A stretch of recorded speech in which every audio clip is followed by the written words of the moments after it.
អាចកំបាំងមន្ទីរបញ្ញកោណរឿងជ្រុង5មិនមែនជារឿងចៃដន្យទេតែអ្នកដឹងទេថារូបរឿងជ្រុង5របស់មន្ទីរបញ្ញកោណមិនមែនជារឿងគ្រោងទុកទេតាមពិតទៅវាត្រូវបានបង្ខំចិត្តសាងសង់តាមទម្រង់ផ្លូវ highway ទាំង5ដែលនៅជុំវិញជ្រុងទាំង5តំណាងឲ្យកងទ័ពជើងគោកងទ័ពជើងទឹកកងទ័ពអាកាសកងម៉ារីននិងក្រសួងការពារជាតិដែលស្ថិតនៅក្នុងអគារតែមួយបន្ទាប់ពីសង្គ្រាមលោកលើកទី1យោធាអាមេរិកបានពង្រីកខ្លួនយ៉ាងឆាប់រហ័សដោយការិយាល័យរាយប៉ាយគ្រប់ទីកន្លែងការទំនាក់ទំនងមានការលំបាកដូច្នេះសហភាពបានអនុម័តឲ្យសាងសង់ទីស្នាក់ការកណ្ដាលមួយហើយពួកគេបានជ្រើសរើសទីតាំង Arlington Farm ដែលហ៊ុំព័ទ្ធដោយផ្លូវ highway នេះហើយគឺជារបៀបដែលមន្ទីរបញ្ញកោណបានចាប់កំណើតប៉ុន្តែអគារនេះធំមហិមាពេករហូតដល់បាំងទិដ្ឋភាពទីបញ្ចុះសពជាតិ Arlington ដូច្នេះពួកគេបានរំកិលទីតាំងវាបន្តិចមន្ទីរបញ្ញកោណត្រូវបានរចនាឡើងដើម្បីមានប្រសិទ្ធភាពវាចំណាយពេលត្រឹមតែ7នាទីប៉ុណ្ណោះដើម្បីដើរពីចំណុចណាមួយទៅកាន់ចំណុចណាមួយទៀតការសាងសង់ចាប់ផ្ដើមនៅថ្ងៃទី11ខែកញ្ញាឆ្នាំ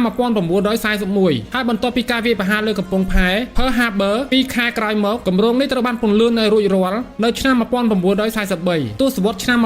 1990សម្ភារៈចាស់ៗត្រូវបានបង្កហានិភ័យដូច្នេះសភាបានអនុម័តឲ្យមានការជួសជុលទ្រង់ទ្រាយធំជញ្ជាំងកែវឡាបង្អួចការពារការផ្ទុះនិងប្រព័ន្ធសុវត្ថិភាពទំនើបបានធ្វើឲ្យវាក្លាយជាអគារមួយដែលមានសុវត្ថិភាពបំផុតនៅលើពិភពលោកក្នុងពេលបច្ចុប្បន្ន